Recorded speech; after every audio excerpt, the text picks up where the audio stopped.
Hello there. Hey you guys, this is April with the For Richer or Horror podcast, and today's episode is going to be Antarctica and conspiracy theories involving Antarctica.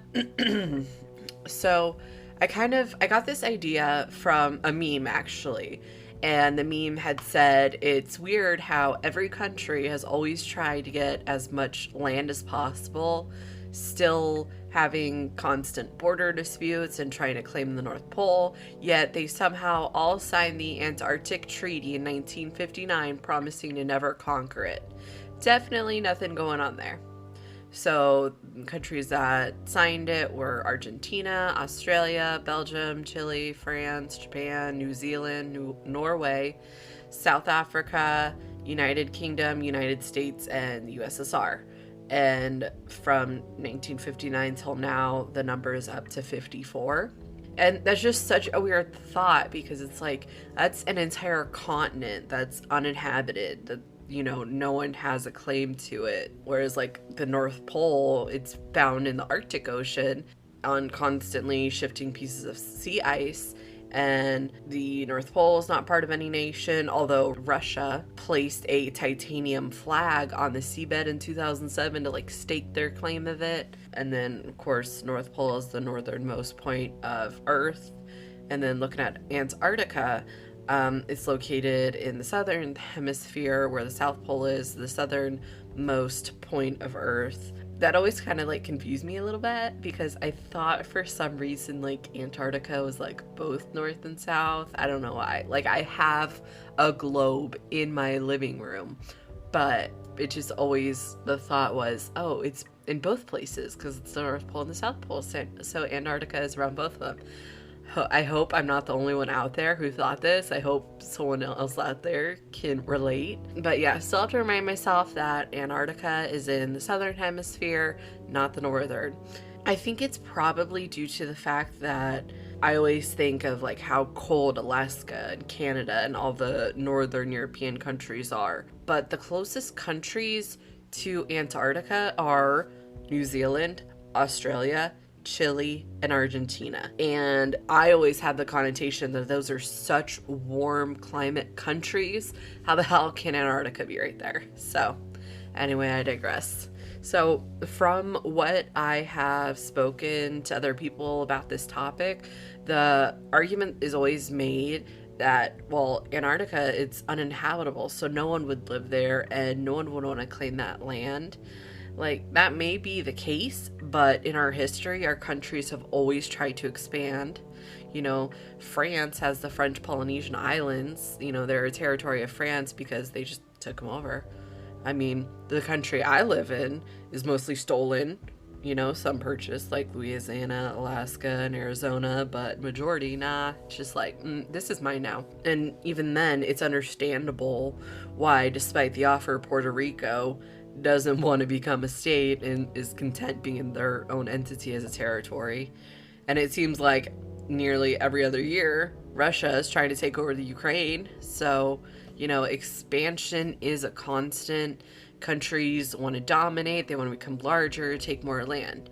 Even if Antarctica isn't inhabitable, that doesn't matter. It's more landmass, more for you to have a claim over. If you look at parts of Alaska, Russia, Canada, and other cold climate areas, they're still part of countries. It's not just because, oh, it's too cold, no one will live there. That doesn't matter. It's, I want more land. I mean, just one off the top of my head, Sweden, their population is smaller than our state of Florida in the US.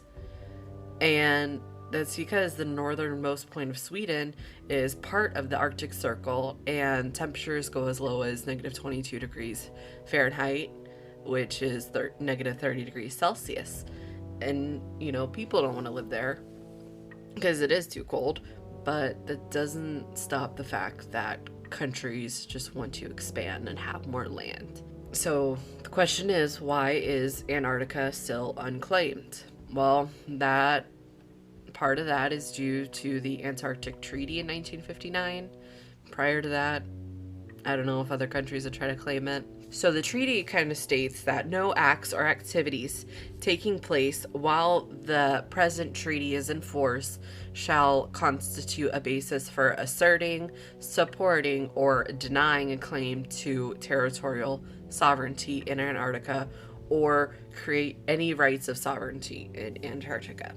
So no new claim or enlargement of an existing claim to a territorial sovereignty shall be asserted while the treaty is enforced. So some articles of the treaty include Antarctica shall be used for peaceful purposes only, freedom of scientific investigation in Antarctica and cooperation toward that end shall continue, and scientific observations and results from Antarctica shall be exchanged and made freely available. So those are like the first 3 articles of the treaty. Something interesting though I found, I've done episodes on I've done an episode rather on declassified CIA documents. So I'm like, what do they have to say about Antarctica? I'm always going to be bouncing between Antarctica and Antarctica. For the longest time, I was always spelling Arctic and Antarctica incorrectly because I always forgot about the second C. I digress. So a declassified CIA document that I had found was released in 2002 about the treaty, and it actually said, yes, the principal objective is for peaceful purposes and international scientific cooperation and research through exchange of scientists and data. But then it did go on to say that the U.S. initiated the treaty as a device to obtain the right of surveillance of the USSR Antarctic stations and of any unfriendly power that may come to Antarctica in the future. So this provided the U.S. a right of inspection of anything at the USSR stations and the right of free and unlimited unilateral inspection of all stations, installation and equipment, the right of aerial observation, and the obligation to supply advance information on all expeditions. So the treaty wasn't just for peaceful purposes and research, it was also for spying on the USSR and any other unfriendly power. And then following that declassified CIA documents, I saw a bunch of reports of Soviet activities. So I'm like, that's interesting.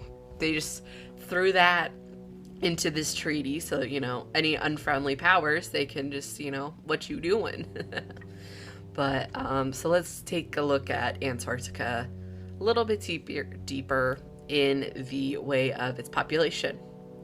So the number of residents varies from around 1,100 people in the harsh Antarctic winter to around 4,400 in the milder summer months of October to February, because let's think it's southern hemisphere, so we're switching that all around. So their winter is from March till September. Plus there's an additional staff of 1,000 people in the nearby waters.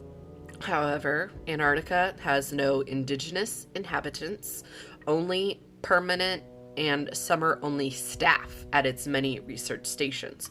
No one can live there. Antarctica is the only continent with no permanent human habitation. There are, however, permanent human settlements where scientists and support staff live for part of the year on a rotating basis. And the continent of Antarctica makes up most of the Antarctic region. So there have been 11 babies born in Antarctica, and none of them died as infants. So that's nice. Antarctica, therefore, has the lowest infant mortality rate of any continent, being 0%. There was some speculation about this, that the reason why the babies were born there, it is stated that these were not unplanned births. It wasn't like, oh, I accidentally got pregnant while on my sabbatical from Antarctica and I went back and it's like, oh, I'm 3 months pregnant now. No, it seemed to have been purposeful to have a baby in Antarctica, which I find pretty interesting. I mean, there's only 11 babies in the world that could say, I was born in Antarctica. So let's then go into some of the conspiracy theories involving Antarctica. So that's the whole purpose of this episode. So obviously, there's a lot of conspiracy theories about Antarctica just from the fact that there isn't a lot known about it. Only researchers are allowed to be there. Some political figures come there from time to time, but predominantly it's researchers. And if you want to go on an exploration, you need approval and to be accompanied by guides. So there's a lot of control going on there. And it's so restricted if you put an application to go explore Antarctica, unless you have a very significant reason, a scientific background for why you're going, your application's going to get denied. That's how they do it. They don't want anyone there who doesn't have to be there. So one of the conspiracy theories is the way in which Antarctica is divided. Yes, Antarctica is supposedly divided into 11 sections. The first being the forbidden sector, where no one knows what happens there. No one has ever come back from there. I believe this section is actually claimed by PewDiePie. He said in one of his videos, he's like, I claim section 1 of Antarctica. I thought that was funny. So the second section is called the Hold the Pole. This connects the two poles, north and south. And the hole at the other pole connects using the hollow earth conspiracy theory and those who live there. So it's a way to get from one end of the earth to the other faster, going through the diameter versus the circumference. The fourth is the almost South Pole station. Since there's a hole where the South Pole should be, you can't build a research station there, so instead it's nearby. This means it's easy to keep an eye on all of the things coming in, like UFOs and aliens and other technology, that sort of thing. Brings us to UFO. Number 5, Sector 5, is the UFO base. So, it's speculated UFO technology was first established in Antarctica at the end of World War II by the Nazis, who did the obvious thing when they thought that they might lose the war and moved to Antarctica to test fly UFOs. They've been doing it ever since, secretly. This was supported by finding images on Google Earth. The sixth sector of Antarctica is visitor lands. So the magnetic fields in Antarctica are manipulated to cause compasses to lead everyone to this area wherever they think they're going and they think they might be. This prevents anyone finding out about the secrets in Antarctica. They don't want you to know. They's in quotation marks. This is like at the very tip of Antarctica. It's not inland really at all. So past that is section 7, the visitor land barrier. It's a big plywood barrier painted to look like distant mountains and icebergs that hide the rest of Antarctica behind it. Number 8 is secret Nazi submarine base. Established at the end of World War II, there is a tunnel at the ice edge that leads to the base, built into a giant ice cave hundreds of miles inland, so submarines can come and go secretly on clandestine missions. There is actually an imprint of ice at 66 degrees 54 minutes 0 seconds south and 163 degrees 13 minutes 0 seconds east. I believe that's how you pronounce coordinates, not 100% sure. But anyway, at those coordinates there, which you can find on Google Maps, there's an imprint of the side of a boat in the ice, which kind of supports the theory of it's a secret submarine base. It's possible, or likely, that it's just an oddly shaped iceberg. Surprisingly, to tie into the whole Nazi thing, there's a lot of conspiracies revolving around Hitler fleeing to Antarctica at the end of World War II. The next section is a tropical area. No one would expect an area of tropical weather and rainforest in Antarctica, so that's exactly why one has been established and kept secret well away from prying eyes, so you wouldn't have guessed it to be there, would you, huh? Clever. Number 10 is Pyramids of Antarctica, built by ancient and powerful race hidden under the ice. Every now and then, one of them pokes out accidentally and photographs are taken, but by the time anyone looks again, the snow is heaped back over it and disappears from view. Also, some mountains look like a bit like a pyramid from some directions. And the 11th section of Antarctica is land of the ancient race of super beings with big, angular heads. Some of them tried to leave many years ago, and they made it to Easter Island. If you're familiar with those heads at Easter Island, that was the picture that was used for it, where their enormous weight made them sink into the ground, and a simple, common bacteria infection turned them into stone. The bacterium cannot live in Antarctica, so they continue their highly sophisticated secret society under the ice. Obviously, all of this is satire, but it's like, from what I understand, like kind of commonly known knowledge, that, oh, there's this part of Antarctica, Nazis are here, all this and that. So I thought it'd be fun to bring that up. However, I don't really see hardly any support of this theory, except for the boat, because I did see that boat, and that was pretty interesting, because it really looks like a boat. And then you see other angles, oh, it's an iceberg, but from the aerial view, it looks like a boat. Or are they hiding it? Dun dun dun. Often the most compelling evidence for the believers is that they haven't been there to see it for themselves, and they probably haven't ever met anyone who has been to Antarctica. Therefore, the truth is being kept from them, which I do agree with to a degree.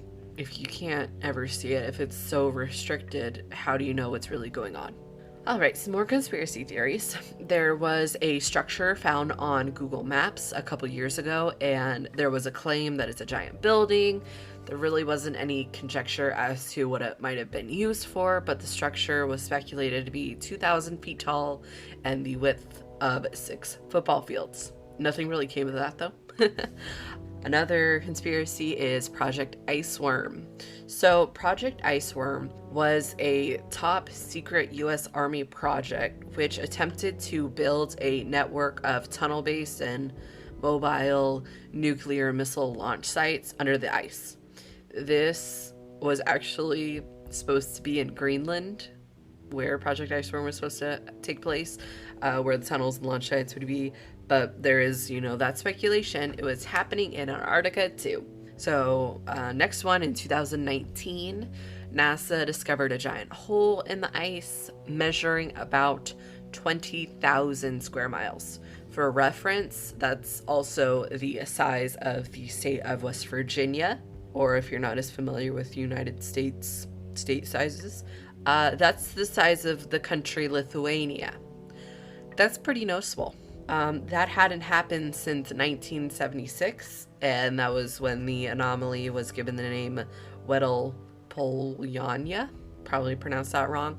The even weirder, creepier, odder thing about this is that the hole eventually just disappeared.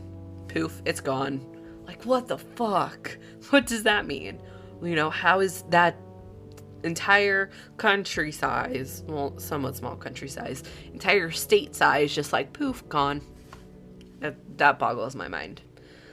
There are conspiracies that some of the research done there is on mind control. Flat earthers, can't forget about them. I'll talk about them in detail in another episode, because I just find all that fascinating. But flat earthers believe that Antarctica is an ice wall that holds all of the ocean from pouring off the flat disk that is Earth. I don't know how that would work. I tried to I don't know, does that mean Antarctica goes all the way around at all sides, or it's just at this end? I don't know. I can't question the flat earthers. I don't know enough about it. I mean, I can question the flat earthers, but not in this episode. Okay, so something else that I discovered was a lake called Lake Vostok. There was a lot of articles done about this in 2012. So Russian scientists seem to have won the race to drill through the surface of an Antarctic lake. This is 2.5 miles down through Antarctic ice on the largest subglacial lake in the world. that is estimated to be 20 million years old. It is 149 miles long, 31 miles wide, rivaling Lake Ontario on its size and volume. The lake got its namesake by being discovered near a Russian research station called Vostok. I'm not entirely sure if it's Vostok or Vostok. And the drilling of the lake was done despite protests by the West, my people, because of the non-eco-friendly methods that were used to do the drilling. The Russian expedition originally used kerosene as antifreeze, and then the last few years that they were doing the drilling had mixed that with a cleaner freon, whereas Western expeditions, they had been using hot water drilling by boiling the ice. It was a slower method of drilling, but it was cleaner, so there were protests about the methods used to drill the surface. Given how isolated the lake had been for millions of years, everyone from explorers and scientists to NASA engineers and conspiracy theorists were speculating on what the Russian team would find in the sample of frozen water that they would extract from the lake. There were actually 11 popular theories about what they would find. One was cold-loving microorganisms, new bacteria, living things similar to those on other planets, oil, a Nazi base, complete with Hitler's remains and secret documents. Another one was greenhouse and other gases, nuclear energy. There was thoughts of it might be Atlantis, sinister aliens and UFO landing sites, relics from Area 51, or just maybe even nothing. Well, a 2013 study discovered more than 3,000 unique gene sequences in subsurface ice associated with Lake Vostok. Nearly half of this genetic material was identifiable. About 94% came from bacteria. So it looks like the microorganisms and bacteria guess was the winner. The authors said that they also found evidence of more complex organisms like fungi and small crustaceans, or at least that's what they want you to think. That's what they were willing to release. We don't really know. So my argument about all of the happenings with Antarctica is that we don't know what's going on. Sure, there's a lot of information that's been released and there's been a lot of research and discoveries made, but with little access being available to the continent, and if miraculously your application is approved to explore, you have to be accompanied by tour guides and researchers.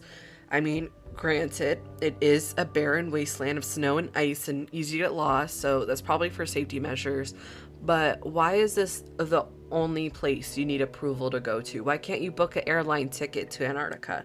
Why do you have to have people accompany you? I don't understand that. There's so much secrecy involved. Prying eyes and questioning minds wonder what is really going on. We probably won't get answers to this. We'll probably never know, but it's really something to wonder because it just doesn't make sense to me why everyone is so tight-lipped about Antarctica. Why are there so many anomalies involving it, I don't think they'll ever really give us an answer about what happens in Antarctica. It's perfectly reasonable to think, it's just people doing research. There's plenty out there, but I definitely think it's more because this is an entire continent that's unclaimed that no one is going to touch. Why is that? It's got to be more than just it's for peaceful purposes and for research and data. I really think it's more to that. But let me know down below if you're on YouTube at least, or you can write me on Instagram and Twitter. I don't plug those ever, so I'll do that now. My Instagram is for Richer or Horror Podcast, and then my Twitter handle is Richer or Horror because there is a limited amount of characters you could use. So anyway, that wraps up our episode about Antarctica and its conspiracy theories. Let me know if you find that interesting. Let me know if you have anything to add, if you have your own conspiracy theory involving Antarctica, or if you have an idea that you want me to talk about. I'm totally open to it. But anyway, yeah, that's going to wrap up this episode. Hope you guys liked it, and I will see you next week. Bye.